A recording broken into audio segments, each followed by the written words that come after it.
Yes, thank you. All right. Hello everyone. Good morning to our speakers and good evening to everyone joining us from Bhutan. So I'm Yushe and I'm currently co-leading the College and Career Readiness Hub of the Global Shapers, College and Career Readiness Project of the Global Shapers Thimphu Hub, along with Dawa, who's here. And so the Global Shapers Thimphu Hub, for those who don't know, is an affiliation of the Global Shapers community of the World Economic Forum. So it was founded by the founder of the World Economic Forum, that's Professor Klaus Schwab. And it was basically the community was basically set up with the vision to give a platform for young people like us to self-organize and bring about change in their communities and in the world. So at the Thimphu Hub, we're around 25 of us currently, and we've been active since April 2020. And we do a range of social impact projects on themes surrounding climate change, mental health, environment, finance, and skill building, such as the college and career readiness here. So the CCR aims to empower young people through effective career guidance to help identify their personal goals and interests, and along also provide skill development opportunities for both further education and transition into employment. And this is done through two modes, through the in-person workshops that we do to the schools in and around Thimphu, and through online webinars such as this here today.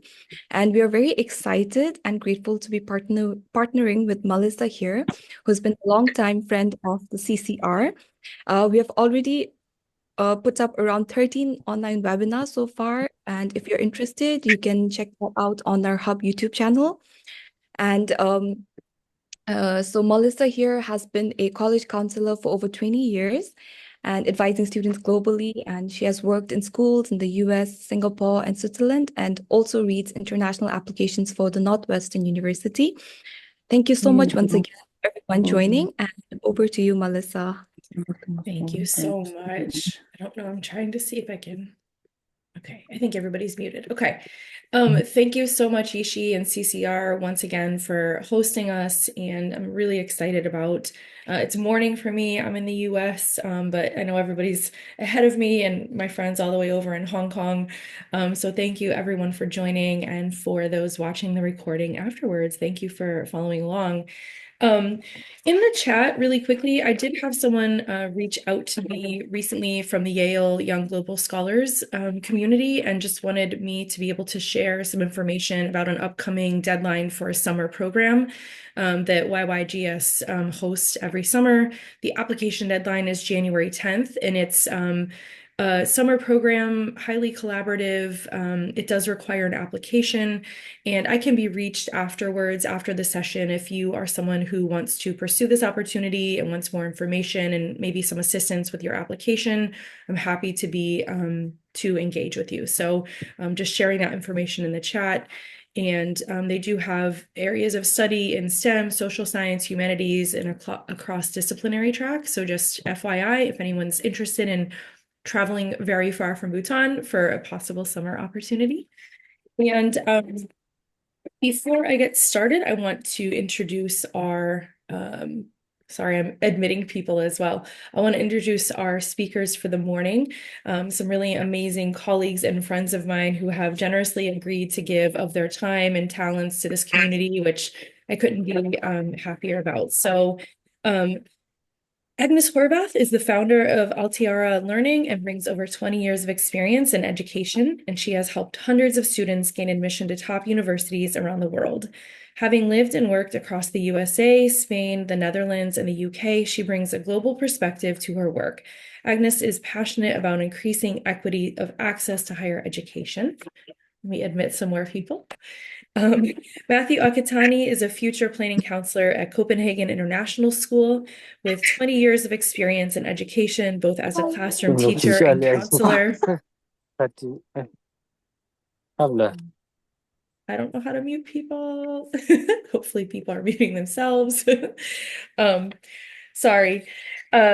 They have supported students all over the world to find their best fit post-secondary paths. Matthew holds a graduate certificate in college counseling from UCLA, is a Times Higher Education certified counselor, and a British Council UK certified counselor. Matthew is also a member of International ACAC and serves on the governance committee. And last but not least, Ying Soy is a careers and university counselor at Victoria Shanghai Academy in Hong Kong. Prior to working at a high school, he held the role of international admissions manager at the University of Hong Kong, HKU, as a seasoned expert in Hong Kong higher education. He has presented at various international events and conferences, and he is also a certified career services provider, CCSP, and global career development facilitator. And he currently serves on the International ACAC Finance Committee. Um, I myself, like Yishi said, have been a college counselor for 20 years. I'm currently based in the US, but I will say that these three lovely humans who are joining us and will be presenting today have so much knowledge and information, and we could probably speak for hours, but we'll limit this to about 45 minutes and leave time for questions at the end, and we'll be sharing resources with everyone afterwards. Um, so with that, today our agenda includes exploring some career questions and some thoughts on choosing a college major, how to identify some of your personal strengths as they may relate to your future professional and academic goals. And then we will close out at the end with Matthew talking about choosing an educational style, some things to consider when you're thinking about your academic choices, environments. I'm going to kick us off with a very brief 2 to 3 minute exercise, just something to ground us in the topics and thoughts that we're considering. And truly, anyone on this call, no matter where you're at in life or career, or whether you're a high school student or someone who has had a long career and is, seasoned veteran to these topics, I just want to ground us in this exercise where we just take a few minutes to think about our future selves. So if you choose a point in time in the future, maybe 4 years, 5 years, even 10 years from now, if you could just envision that version of yourself, where you are, maybe what you've accomplished, some of your goals and your dreams and your hopes of today, and that you've accomplished those things. And just picture where you might be living, what your surroundings might look like. Where are you? Are you where you currently are? Are you somewhere else in the world? Maybe who is surrounding you, if you think about those things. And then what have you accomplished? Have you changed careers? Have you started a business? Have you left home? Have you pursued education or further education? Or maybe some sort of certificate or some sort of professional training that leads you to these goals. Think about maybe what makes you happy, the things that you are pursuing in your free time, your hobbies that you're giving yourself space for. And then imagine really quickly your current self. So go back to where we are today. Picture your future self greeting you. They open the door and you're greeting each other. And you sit down and you have a conversation and you talk about how far you've come. And your current self might have some questions for your future self. And they might want to know how we got here and what the challenges were and how hard we had to work and maybe some things that we had to overcome to get there. And so when you think of your current self and your future self joining together, maybe your future self would have some advice to give you. Um, Something like stick with it or hang in there, or this is really hard, but we're gonna make it. Um, Something like that. Um, yeah.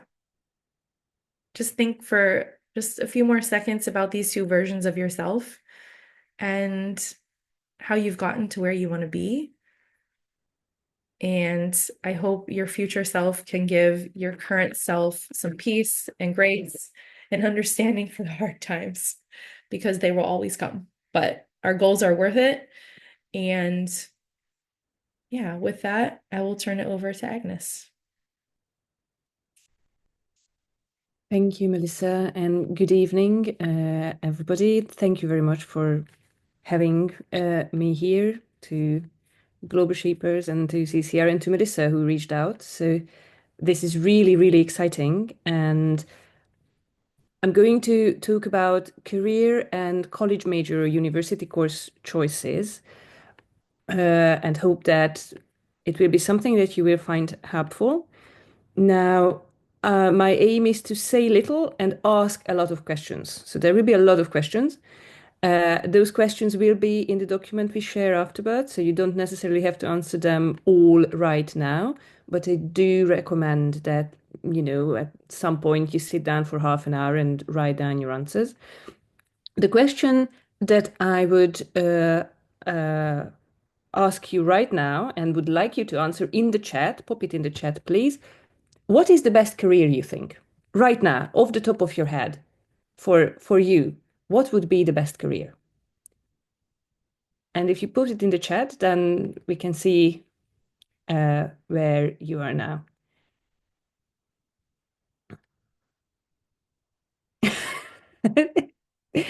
Yes, I agree with Melissa, but I think that's very much our thing, education and counselor, totally. Nursing, research.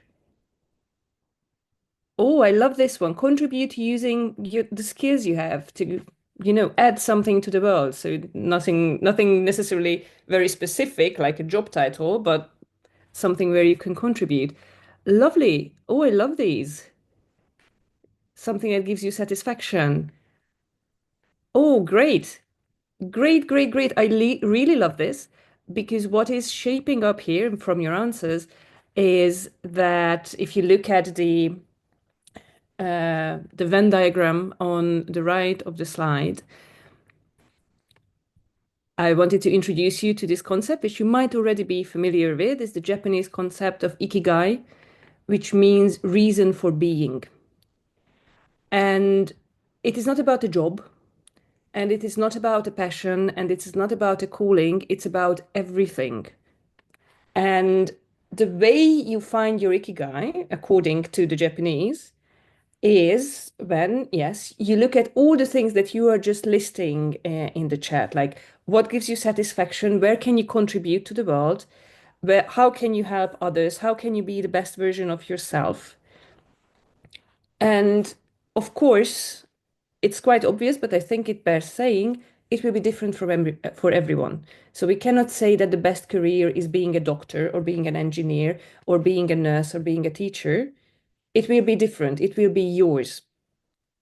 Now, the question is, how do you find it, of course?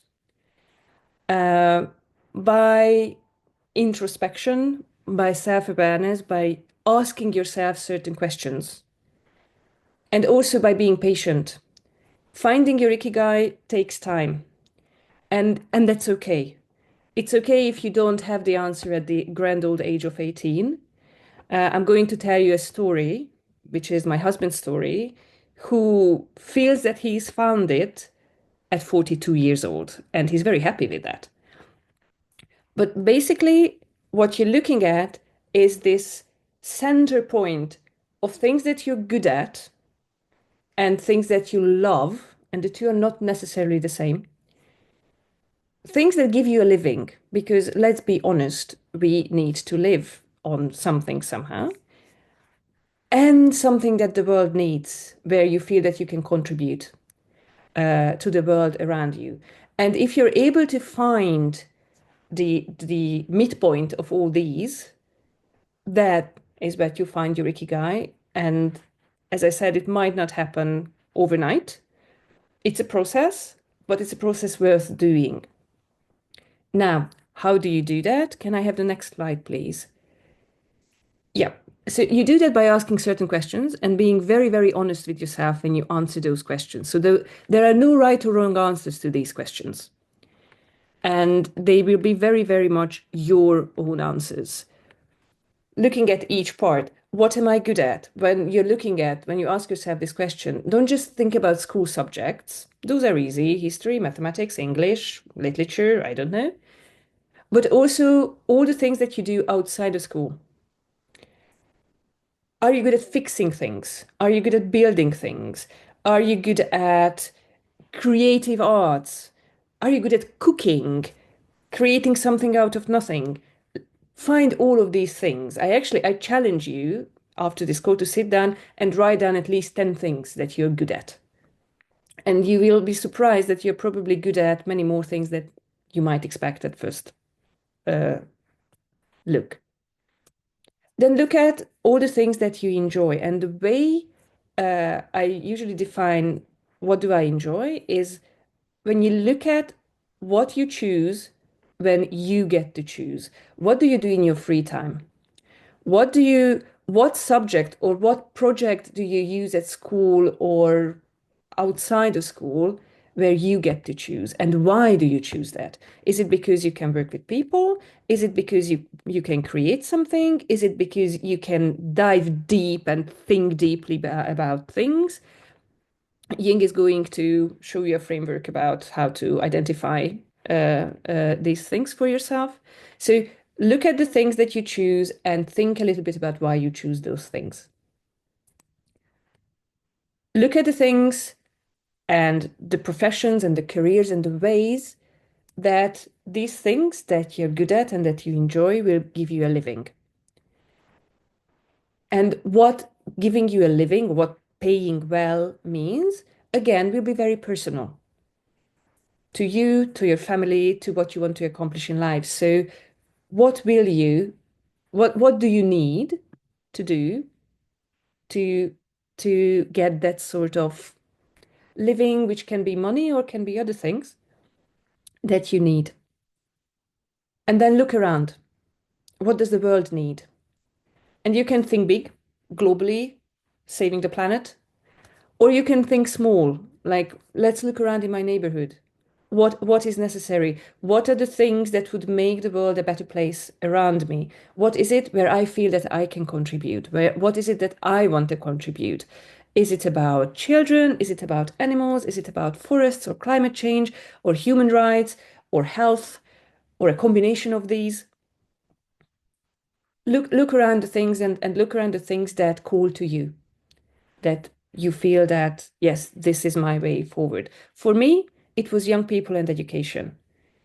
I love animals and I love forests and I regularly hug trees, but when it was about what is your cause, my cause is young people and investing in the future. And that is why I'm doing what I'm doing. So what is it for you? And when you think about all these, that will give you a direction to go in your life further, a direction that you feel like, yes, I want to explore this one because this seems the right path for me. And then comes the next step. If I can have the next slide, please.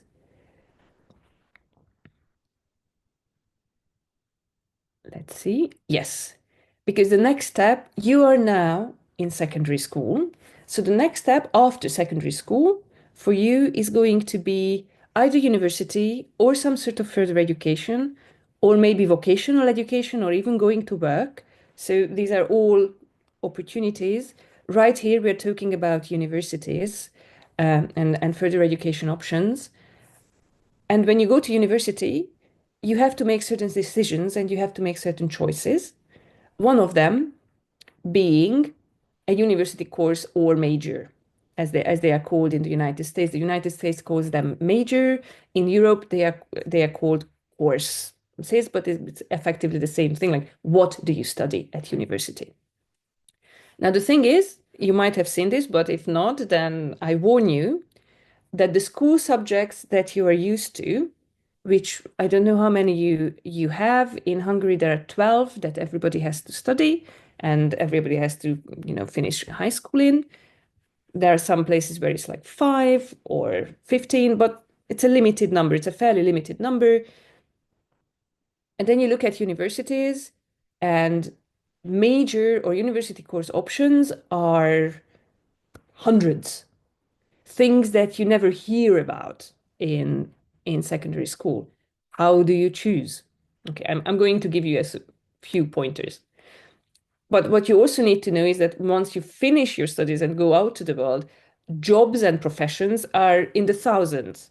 So from the relatively limited number of school subjects that you're familiar with at the moment, further studies and then life will open up many, many, many more options.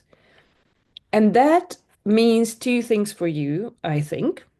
Probably means more than two, but two that you really need to think about. One is that with a very few exceptions, there will probably be more than one college major or university course that can work for you, work for your path forward.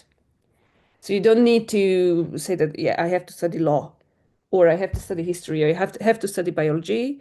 There are probably more than one that can help you progress in your career. There are a few professions where you have to study a specific things to be able to do that profession. For example, medicine or architecture, where at some point you have to study, otherwise you cannot be a doctor. But with the vast majority of jobs today, you don't necessarily need to have that certain stamp in your degree. Very often, that certain stamp doesn't even exist. You need to study something else. You cannot study consultancy at university. Consultants study all sorts of things. Another thing that this means is that when you are looking to choosing a university, and Matthew will talk more about what options there are, and choosing a course or a major, you can look at it from two directions. You can look at it from your school direction. What subjects are required for these majors? And am I good at that? Because certain college majors or university courses require that you have studied and are good at certain subjects. If you want to study engineering, for example, you will need mathematics and physics. It doesn't work any other way. You have to get that math and that physics somewhere. Am I good at math and physics? Do I enjoy that? Okay, yeah, then engineering is possible. Am I running the other way when somebody brings me a physics problem? Then engineering is probably not the way I want to go. So you can look at it from this angle. And university courses, especially in Europe, if you're thinking about Europe or even Australia, they list what sort of subjects they want to see in your secondary school transcript to be able to study a certain course. Some US colleges have requirements for certain majors too. Or you can look at it from the other direction, because you already know that you want to be an intensive care nurse. There are people who know that at very early, and my mother knew she wanted to be a doctor when she was 5 years old, and she did become a doctor. So if you know that very much, then you know what you need to study for that sort of direction, what your options are. If you want to be a nurse, you do have to study nursing or health sciences and these things. If you want to be a teacher, you have to choose a subject that you want to teach, and you also have to study education and some pedagogy. So there you can sort of reverse engineer from your chosen career path what you need to study at university. Or you can go forward, I'm not sure yet, but I enjoy A, B, and C subject, and okay, what are the options with those subjects? And you can go forward with that. Can I have the next slide, please? Yes, so there are certain dependencies there, and I just run through them really quickly. I already mentioned mathematics. For certain areas of study, you need math. And basically, the friendlier you are with mathematics, the more options you have. If it's not, then there are certain fields of study that you won't be able to do, or just in a very, very labor-intensive and difficult way. Same is true for writing skills. There are areas of study, the humanities and social sciences, but also psychology, for example, where there is a lot, and I mean a lot, of reading and writing required in your first language or in a foreign language if you study in a foreign language, but you have to be able to express yourself in writing, and you will have to write a lot. How do you feel about that? Language skills obviously determine not just where you can go to university, but also what sort of A, career, B, study options you have. And language skills are not just written, but also verbal skills. So expressing yourself, speaking publicly, argumentation, all sorts of things. Is this something that you're happy to do, or you're happy to work on, or not so much? Breadth versus depth is usually am I interested in something very, very specific? And because that gives you a direction, easy, but it will also limit what you can or want to do. Or am I interested in a lot of things and I cannot and do not want to decide at this point? That will lead to a different type of higher education choice that Matthew is going to talk about. Oh, it just disappeared. I'm sorry. I will keep on talking because I know what I'm talking about, but hopefully we will get the slides back soon. So basically, that's also a dimension that you need to think about. Do I want to go deep into something very specific and I want to learn about the human brain and nothing else? Thank you, Ying. Or no, I'm interested in cathedrals and mechanics and I don't know, novels, and I just want to find the pattern in that. And then two more questions for you. Oh, sorry. Can we go back one? Yes, thank you. So two more questions for you that are not so much subject and studies specific, but you specific. If I can have the next slide, please. Thank you. So this is about you personally. What are your priorities? What is important for you right now? And what can wait? And what will lead to success? And by success, I mean your definition of success, because again, that will be different for everybody. What is it that you need to achieve what you want to achieve? Is it doing what you really, really love? Or learning to love what you do, because life is such? Is it being very committed? Or is it being really enjoying what you do? I gave some hints. According to my experience, this is usually both. So what is it that you can enjoy and commit to? And what is it that you can learn, you can love doing and learn to love in the daily nitty-gritty as well. So these are the questions that if you find the answer to all of them, hopefully, you will arrive in the middle of the diagram. And as I said, it can be a long process, and that's okay. An example, and that of my husband, who was very, very good at mathematics. So he went to study. Everybody told him that, this is what you should study. And he was like, yeah, I'm good at it. I actually enjoy problem solving. So he went to university and studied mathematics because, yeah, it seemed like a good thing to do. And he was really interested in finance and data. So he started modeling and played around with it. And then when he left university, he decided that, he wants to start a family. So for him, it was very important to get a job that pays well. So he went into consultancy to one of the big global consultancy firms. And for 15 years, he was absolutely fine with it. He loved his job. He was really good at it. He earned good money. He felt that he's progressing. It was a great career, right? It was a very, very good career, one that many people dream of. But what he found after some time is that he arrived in this little green triangle that says satisfaction but feeling of uselessness.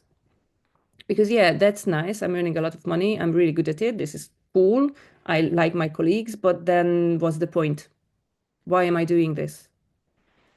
And at some point, he had a discussion with our younger son about the world and about my son's climate anxiety, and he's thinking like what is going to happen. And then my husband sat down and told me that, you know what? I feel responsible. I want to leave this world a better place for our children. I want to find a way where I can use what I know and what I'm good at and address the climate. So he founded a company that uses data and AI, because that's what he's good at, to address climate challenges and climate mitigation. And right now, life is not easy. He does not earn as much as he used to, but he says that he found his ikigai, and he wakes up every day saying that, yes, I have arrived and it's worth it. He's 42 years old. And I think if you find this by the age of 42, that's really, really great. And I wish that you do. Thank you. Thank you, Agnes. I'm going to turn it over to Ying, who I already did turn it over to. Just a quick pause, check in to let that all sink in. That was a lot of really helpful grounding information for what comes next. Ying, I will turn it over to you. Okay, thank you very much, Melissa, and also thank you, Agnes. She has really, I would say, inundated us with a lot of good information, comprehensive sort of information, food for thoughts, and obviously it would, for some of us, it would take a lifetime to really just ponder on these kind of questions and looking at how we can take advantage of those. So my sessions or my part is going to focus on a little bit more hands-on. So hopefully we'll be able to get you guys to work a little bit, even though I know we have a time limit. So it's an activity that I particularly enjoy, and I've done it with some of my students, and I've never done it virtually, so we'll see how it works out. But basically, it's a what we called, or I called, a career daydream exercise. So this is an idea of a practical tool that you can actually use in terms of looking at, okay, after hearing all these possibilities, how can, if you really have absolutely no idea about what you want to do in life, what are some of the ways for you to basically narrow down? So with that, obviously, you have to, there has to be some component of a self-understanding that also obviously has to have some component of understanding the world around us. So hopefully this exercise would give you some things or tools to work on. So basically what I'm going to do, I will share a file in the chat. So give me just 1 second. I actually need to close the file. Give me 1 sec. Do you want me to share it, Ying? Or are you okay? You got it? I am okay. I just need to close it before I can share. Okay, let me do it again. I'm gonna send it drop it in the chat. And it's a Word document. Oh, wait, let me send to everyone. Okay, apologies. So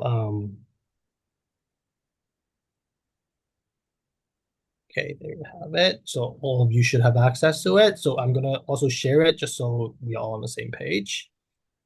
And what this document does, it's a little fun exercise. So basically, I would like to challenge you to take maybe the next 3 minutes or so. I'm gonna redo my sharing so you can see the Word file. Let me see. Okay, right here. I've shared it. You should be able to see the Word document. So obviously some of you are more seasoned professionals. So and some of you maybe you're students. But I would say this probably works with practically anyone. So I would say what you can do basically is to think about some career ideas that you have had since all the way from as far as you can remember to right now, or maybe right now you want to be a doctor, that's great, but probably throughout your life, you have thought about many different things about what you can become in the future. So I'd like to use maybe the next 3 minutes or so So just write down as many things as far as you can recall, and just write down those ideas. So we're going to use those ideas. I'm going to show you how you may be able to use those ideas to find some things that would work based on an idea or a theory called the Holland Code, which I'll explain very quickly after this. So I'll give you 3 minutes. I will do them as obviously we are going through this exercise together. And maybe let me put up a timer. Let me do sharing, put a timer. Okay, I'll give you guys 3 minutes to do that. I think that should be enough time. If not, obviously you can do it at home as well. And in your in a free time. Okay, continue. Okay. Give you approximately 3 minutes to fill out as many things as you can that you can remember. Yeah.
For those who just joined, we're in the middle of exercise, but after that, I will do a debriefing after 1 minute. I'll try to catch you up to speed as well.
All right.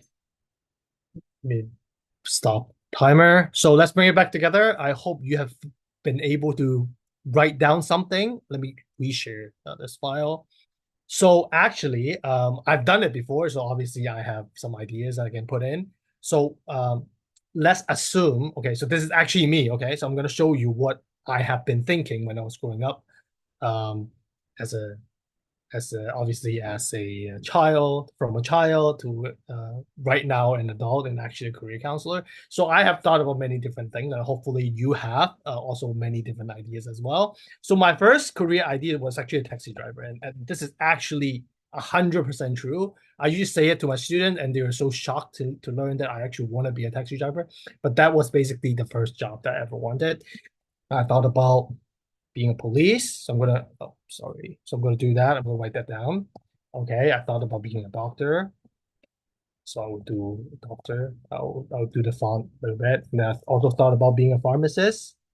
So that's pharmacist. And then a business consultant. That's another thing that I thought about. and then I want to be a finance analyst at some point. Okay, and right now I am a career counselor. Okay, so I'm gonna look at, let's say I have 7. So obviously, the more the better, because we are trying to do is to find patterns with the thing that you do, and try to see if there's a way for us to match you with a job. So we'll come back to it very quickly and show you how to fill this column very soon. So let me go back to my slide. So all right, so now assume that all of we've done an exercise. So this exercise is actually based on a theory called the Holland theory. So this is something, if you're a career counselor, that might be something that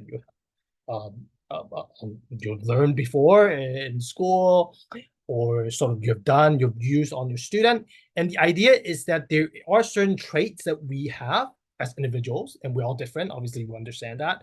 And these traits tend to work when you are in a particular work environment that matches up, or that is consistent, or that is favorable with people with certain traits. So I'll explain what that means. And if you have done any sort of online quiz on career matching, chances are a lot of that is based on Holland's research. So now I'm going to explain 6 Holland codes. So using some research and some findings, he basically separated us, or the traits that we individuals possess, into 6 different categories. So we explain those 6 categories very quickly. One is the R. So this is people who like to use their hands, like to work with their hands. So this is called R for realistic. So people like to do things. So people who like sports tend to be an R type, possess an R type trait. People who like to work on design, like on projects, engineering, like to work with animals, things with their hands, tend to be people who are what they call realistic type R. I is people who like to think. So if you like to solve problems and you like to think about problems, you have really good critical thinking skills, you might be someone that possesses something called I, so investigative trait. So people who like to do sciences, hard sciences, people who might go into business analysis, for example, this requires people who are good in thinking or critical thinking. So this is where I investigative trait comes from. Next is A, people who are artistic. So I think that's quite self-explanatory. People who are creative, people who do not prefer structure. They just like to express themselves in different ways. So people who like music and arts. Social is another type of people who enjoy close personal relationships. So people who just like to talk, and talking makes them happy. And we talk about people who talk, and if you have people who like to talk and just like to build relationship with other people, this is you probably possess some sort of a S trait, a social trait. And a lot of the times, people in counseling are the S type. So people who actually like to work with people, like to work with students, and like to teach.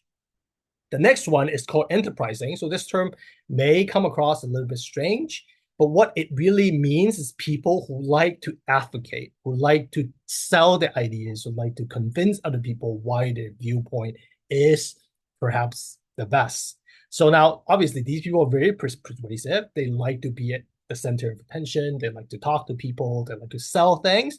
So you might have people around you who are like that, and they will be called what is in the category, the E category. So people who are in business and law tend to be people who are enterprising. Last but not least, C, which is a conventional type. So this is a type that actually I am in. So I'm a more conventional person. So I like to organize things. I like structure. I like a protocol of steps and things that I have to take in order to get to a certain point. So people who are good at organizing, good at keeping track of numbers, good at following sort of like procedures, these are people who are in the C type. So we talk about 6 different types, and we're going to look at how we can use these 6 types to come up with possible career ideas. So we're going to quickly go back to that slide that we just, sorry, the worksheet, right? So you remember that there's a career idea, and there are also 3 Holland codes that are empty here. So what we're going to do, we are going to go to a website. So obviously there are many other tools that can achieve something very similar, but I'm going to use a website to achieve that purpose. Give me 1 second just stop sharing very quickly. And I'm going to go to that website, reshare again. Here. Okay, so this is actually ONET, ONET online.org. So this is a North American website, but obviously you can use that for a myriad of different things. And the good thing of that obviously is free. So what you can do is very simple. So for example, my first career or the ideas that I had was to be a taxi driver. So I'm going to search the occupation taxi driver and search in the search box. And then you see, okay, well, actually, I can look at different careers in the database that might be a good match. So obviously, taxi driver is a very close match. And I can look at many different things about what you can do, what taxi driver need to do, and what kind of skills you need, and qualities you need, stuff like that. And then if you scroll down a little bit, you'll see something called an interest. And there's an interest code. And you see something very familiar. It's called RNC. So we talked about what's being realistic. People like to work with hands. C, there's a routine procedure. So actually, a taxi driver, the code will be RC. So I will put the RC back into that worksheet, and I will do the same thing with my next career. So for example, I want to be a policeman, okay, police officer, okay? So I'm going to do that. And you can see, okay, well, there are many different match, but say, for instance, I think police and patrol officer is something that seems like a good match. And scroll down, do the exact same thing. I can see what kind of skills are required, what kind of knowledge you need, education, and then the interest. And it's something, now this time, is R, C, and E. So I can go back to the worksheet and put down R, C, and E. And I can do the same thing for all the careers that I have listed out. Obviously, not every single time you will find an exact match here, but you can find some keywords that would potentially match. And the idea is not to have the exact codes. The idea is to identify patterns. So let's say, let me go back quickly to my worksheet. Now my worksheet, so taxi driver is actually RC, so I'm going to put it down. And then police officer is actually R, C, and E. So let's say I continue to do this until I fill everything out. And what I can do is circle out all the codes that appear the most often. So for example, in my case, let's say R and C appear most often for me. Okay, and then what I'm going to do is just go back to the exact same web page. On the up top, you can see something called a ONET data interest. Okay, so what you can do is look at interest, and then you can do a search. Let's say R is one of the most prominent one. I'll click R, and then I could put out a second interest. Let's say C is the next most prominent one. I can click go. Once I've done that, it will generate in the database jobs that include the R code and the C code available. So obviously there are a lot of that, right? And this may be for people who have absolutely no career idea. This can be something. You can obviously download it as a CSV as well to look at what actually might sound interesting and do some reading into it. And once you've done that, then you can look, again, going back to the, let's say, want to be a barrister or something. Okay, so I like to make coffee. So what are the tasks that are required? What kind of skills you may need? What is the work environment like? And what kind of knowledge that I would need? So this is a really good starting point, especially these are jobs that potentially be at least of interest to you. And then you can read up on what that job might be required. And after you've done it for 5 jobs, 10 jobs, 20 different careers, then you have some idea, okay, well, maybe actually what it says here, oh, I don't actually like speaking to people. Okay, then maybe I will look for a job that focuses on something a little bit more. Then you can basically narrow down the list using this idea or this process of thinking about career. So before I close, so obviously this is a very practical tool that you can use. And if you are someone who like to do a more structured research, this is something, I don't know if I might have to turn off my sorry, I might have to turn off my virtual background in order to show you. But if you go into the Holland theory, right? The Holland theory actually has something called a self-directed search. Is something that you can pay and to do a psychometric test, basically. But if you don't want to do that, there are resources. For example, you can just do, you can actually get one of these tools. Wait, how do I turn off the video setting? Okay, maybe I'll show you guys next time because I don't know how to turn off my virtual background at the moment. But there are a lot of tools out there using Holland's theory for you to look at how you can narrow down your career choices. Now, as my part is coming to a close, this is my very last slide. I want to sort of like just to reiterate the fact that this exercise, the idea of why we're doing these things, is not like a crystal ball. We just put in a bunch of data, they generate something, and then we are going to stick to those data that they generated. The idea is for us to know ourselves better. And through this process, as we understand ourselves better, you can think about other factors that you actually also care about, and that would help you sort of tailor-make your career a little bit better. So this Venn diagram, I believe, is very important. So this is who you are. Sometimes that match, sometimes you will be able to find a close match, and sometimes you may not be able to do that. But based on this theory, if there is a bigger match, then the theory suggests that there will be a greater satisfaction in life, and that's something that it's my sincere hope that all of you will be able to find that at some point in life, and that's an exercise that you please feel free to share with other people, and if you're a teacher, obviously you're welcome to share with your students as well. So with that, I will stop and pass the time to Matthew. Right. Hello, everyone. Thank you so much for that, Ying, and Agnes as well. I'm going to reflect a little bit on some of the things that I've had the pleasure of being able to take notes as we've been going along here. So I'm just going to reflect a little bit on kind of what's been presented so far, and then link that into just one final little step, which is about the where. So we've heard a lot about the what in terms of like what it is that you want to do in the future and what that might look like for you, a little bit on how to find your why as well. And my section is mainly going to focus on a little bit of the where, but some of the sort of keywords that have been coming up so far throughout this presentation are, one, being very open and being open-minded about all the different possibilities that might exist as you're doing the search for your paths post high school. A lot of reflection that is also part of that. So taking a really good deep look at you and what you value and what is important to you in your life. And then recognizing those patterns that are coming up throughout all the different ways that you're kind of doing while you're doing your reflection. What are the patterns that are showing up for you?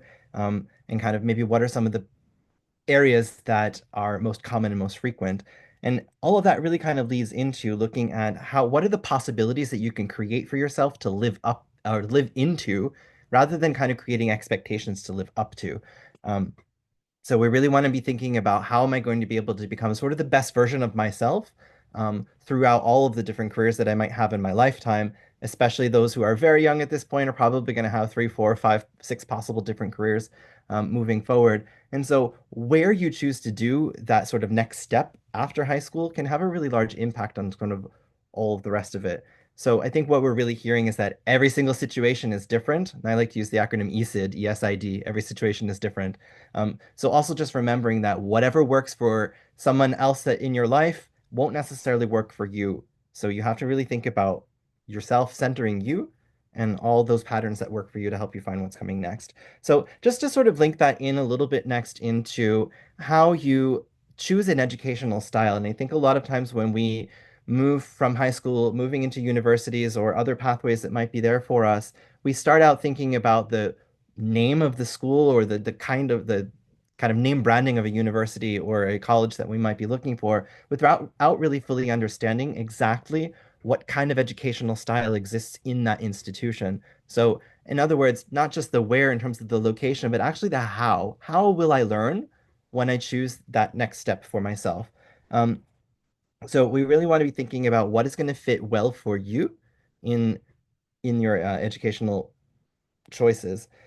So namely, I'm going to talk about two kind of big related educational choices that you might have, or two different approaches that are kind of very common all over the world. And that's namely choosing between a liberal art style education or a more research university focused program. Please understand that these kinds of programs exist in countries all over the world. So you can find liberal arts in Japan just as much as you can find liberal arts in the United States. I think you tend to see it a little bit more in the North American context, but there are liberal arts programs in Europe, in Africa, in South America, in basically every continent in the world. You can find that just as you can find research institutions all over the world. Um, Another thing that's also important, I think, to note here is that liberal arts programs actually can be one school within a research university as well. So there may be research universities that have liberal arts programs. So you're going to be taking a look at kind of these two different things in comparison, but I'll talk a little bit about what that looks like. So in most liberal arts programs, what you're going to be looking at is a little bit more of a holistic and eclectic expectations in terms of what you're going to be studying. So for the most part, in a liberal arts program, you don't study only one area. Students are typically at the very beginning or in their first year or two expected to study courses in a variety of different subject areas and then to work on cross-curricular connections between them. Okay, so this usually happens in a much smaller, more intimate type of an environment. And so a lot of liberal arts programs are going to be looking at like 1,000 to 2,000, maybe 3,000 or 4,000 students, but typically not much more than that. The reason for that is because they like to have very small class sizes, so that there's an ability for the professors to have one-to-one interactions with those students. Working in these environments, for the most part, even in some of the STEM subjects, you're going to see a lot more discussion-based type education, where the students are kind of going to be a lot of the drivers of what happens or what they talk about within the class. Of course, there is some direct instruction from the professors as well, but the students are very much included in what that looks like. These schools and programs in different parts of the world tend to have core requirements. And so as I was saying before, you are required to take a variety of different subjects in different areas. So if you are a student who, for example, is very interested in learning about psychology, you will also have to take courses in arts. You will also have to take courses in mathematics and sciences, and all the different disciplines that are out there. That can look different from institution to institution. So what works or what is required in one school won't necessarily be required in another. And so this is also super important to kind of thinking about what is important for you and kind of how you learn. Are you okay with being in a place that's going to require you to take a subject in a field that's perhaps maybe not your comfort zone? So I went to a liberal arts college, and one of the things I didn't like about it was that I had to take classes in the sciences because I was majoring in music. And for me, that just wasn't necessarily the best fit. But in the end, it did work out that I was able to take a course that studied the physics of sound. So it was something that was directly connected to where my passion was, but it still covered also learning about like taking a laboratory science. So just know that if you choose liberal arts programs, you may have to take courses in areas that are maybe a little bit less comfortable for you. Lots of these schools do have undergraduate or graduate programs that are included in those in colleges and universities, but for the most part, they're focused on undergraduate students, right? So this means that students are in their first 4 or 3 years in a program, and the professors that are working there are really choosing to be there because they love teaching. They want to work with the undergraduates directly. They may be doing some of their own research as well, but they're maybe not doing as much of that at that specific institution. In most cases, you do get direct instruction from the professor. So the PhD who is an expert in their field is actually teaching the undergraduates right away. What's really one of the good things about liberal arts, because you are kind of studying a lot of different areas, you might possibly have more flexibility to change your major. So when we were talking, Agnes was talking earlier about your major or your course. In a lot of the programs that are liberal arts focused, you might start out majoring in one area and decide, actually, I quite like business and mathematics because I've had the opportunity to explore that in addition to my sort of intended major. And then you're going to move in that direction. So there's quite a bit of flexibility within the liberal arts programs. So if you're the type of student who has a lot of passion in multiple areas, liberal arts can be a really good fit for you. But all of these schools will expect you at a certain point to focus in an area. So you will have a major that is where the majority of your work will end up landing. But again, you do have to take a little bit more breath before you get into depth. So contrasting that a little bit with some of the research universities, really, I think a lot of times we think about like a research institution being a place where you're going to be, studying all the time and then it's all lecture based. This is not necessarily the case. And again, as I said before, every situation is different. So every single research institution is going to do this a little bit differently. It's really important for you to make sure that you understand and you go directly to those schools to learn what their style is. So, and again, this is just a broad overview. So, you might find in research institutions there's often a large number of students. And so, in contrast to most liberal arts programs, which will have small class sizes of 15 to 20 or 30 students, in a lot of research institutions, you may be in class with several hundred students at a time. This is usually because a lot more of the research institutions are a little bit more lecture and tutorial based. And so what that means is you might have a lecture from one of the professors once or twice a week where you're in a large amphitheater with several hundred students, and that's really just sort of like you listening and receiving information. Most of the time, though, there is a tutorial that would happen later in the week with a smaller number of students. But those tutorials typically are not led by the professor directly. They are more often led by a graduate student or a PhD student who's also working in the same field. And of course, every situation is different, so that's not 100% the case. Every university is going to do that a little bit differently. The flexibility for changing or kind of leaning in a different direction in your concentrations can really vary from country to country. In a lot of research institutions in the UK, for example, it's quite difficult for you to change pathways. So if you start out applying for a course in biology and realize later that actually psychology is a better fit for you, it will be a little bit more complicated for you to kind of make that shift. So you do have to think about kind of how does it work within the country that you're moving to. The difference of a research university in the United States, for example, there would be a little bit more flexibility in terms of changing your major. So country-specific rules are important to make sure you're taking a look at. Again, undergraduate students in the research universities are sometimes taught by graduate students, so you might not be working directly with the sort of top expert in the field, but somebody who's a budding expert in the field. So that's also something to take into consideration. And again, depending on the institution, you may have a limited ability to study things that are outside of your area of concentration. This does depend on the school, on the country context, and sort of what the rules are around that. You will be able to take some coursework outside of your main area of concentration. And again, it depends a bit on the country. Like big research institutions in Japan, for example, typically you're mainly focused on your one area of concentration, and you can take very little coursework outside of that. Flip that to the United States, and you can actually take a wider variety of coursework outside of your main area of concentration. So these are just things to be thinking about is when you're moving into whatever your next step might be.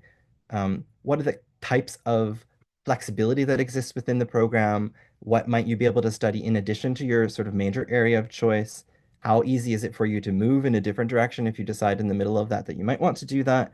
And all of this really comes back to you again, reflecting on you, what is important for you, what are the patterns that are coming up for you, and what are the possibilities that you're creating for yourself to live into.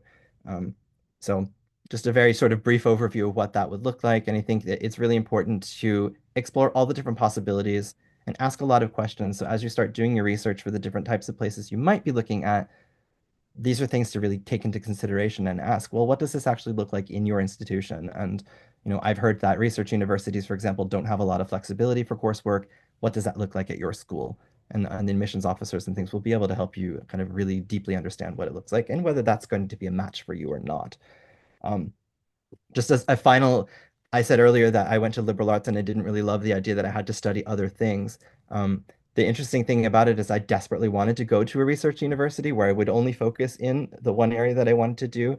In the end, actually being in a liberal arts program was really, really good for me because it was so small that people could see when I was struggling, and they actually helped me to move in a new direction where I could be more successful, which might not have happened at a larger research institution where people may not have noticed that was going on. So this is also something to think about. Smaller the program, the more tailored it possibly can be for you. So thank you for that. I'm going to pass back over to Melissa. Thank you, Matthew. Thank you to each of our presenters. I think you all three have given us so much great content and things to consider and resources and questions to ask ourselves as we think about what comes next. And there was only one question so far in the chat, and please feel free. Thank you everyone for sticking with us. We're just a few minutes over, but we do have time for questions if you have them, and we would love to answer. We will also be sharing this recording and the resources and the contact information of the presenters in case you have a question about something that they've said. And yeah, if there are any questions, of course, we want to be able to answer them. I love that Matthew talked about studying music, and Ying talked about wanting to be a taxi driver. And I think we find with the question that was asked in the chat already, like what's the difference between like a job and a career? Jobs sort of lead to careers, and I encourage everyone to take advantage of the networks that you are circulating in and ask questions of people who do interesting things, and reach out to people on LinkedIn and talk to professionals about how they got where they are. And there's just so many opportunities to build that for yourselves. So yeah, thank you, Srijana, for sharing our LinkedIn accounts. We will share those as well. If I won't belabor this too long, but if there are questions, we do want to answer them. And of course, we will upload this to the YouTube, and maybe you can ask your questions there. That's also okay.